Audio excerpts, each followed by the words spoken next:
Hi everyone, this is Heidi, and this week I thought we could talk about stinging nettle. I know we talked about another plant last week when we shared about dandelion, but there are so many amazing plants right now in the spring that I thought it'd be important to share about stinging nettle. So if you can guess from the name, it's actually a bit of a hazard that we talk about in the beginning of our kids classes here, that it's something that you want to watch out for, because if you brush up against it, um, there are these little tiny hairs under the leaves and on the stem, and when you brush up against it, it stings. And some people just feel it as kind of a tingly sting, like me, and other people, it it they're really sensitive, and it might even break out in a little bit of a rash. So it's something you want to be mindful of. But other people actually use that sting. They do it on purpose. They brush up against it on purpose with small parts of their body in the spring, because it can help stimulate your body if you have seasonal allergies. So it might be something you want to try cautiously with a small part of your body.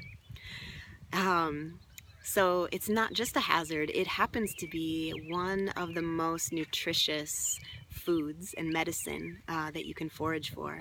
And it's very common, it's very prolific. Like here you can see, this is our chicken coop right here. And it happens to be growing all along the south side of the chicken coop. And there wasn't any of this here about 2 years ago, and now there's a big whole stretch of it.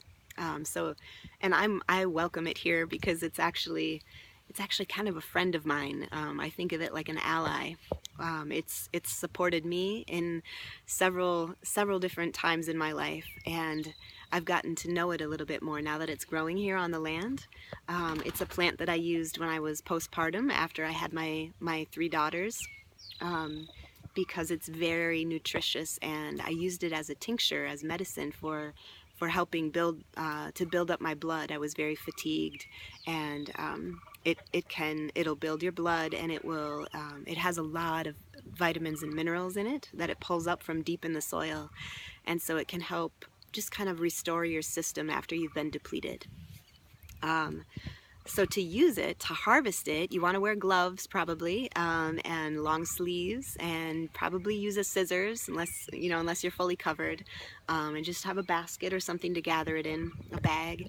And if you're going to use it for food, so it can be used in any recipe that calls for spinach, or any other kind of greens, cooked greens. As soon as you cook it, you can steam it or saute it. As soon as it hits the heat, the sting is gone. So it's kind of like magic, like that. So for food, so you'd want to harvest about the top 6 inches. So that's the tender part of the plant. And as you can see, you want to be able to positively identify it. So if you're not familiar with nettle, you might want to do a little research and look up some pictures, look close at it.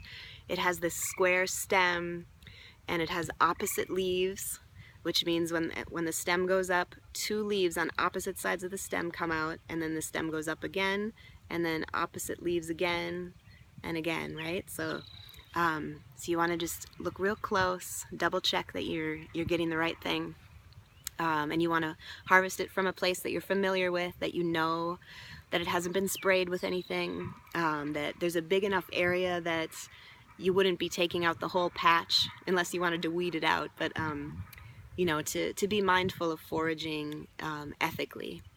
So for food, you harvest the top 6 inches, but if you're going to make tea, if you want to dry it to make tea, you can harvest the whole stalk.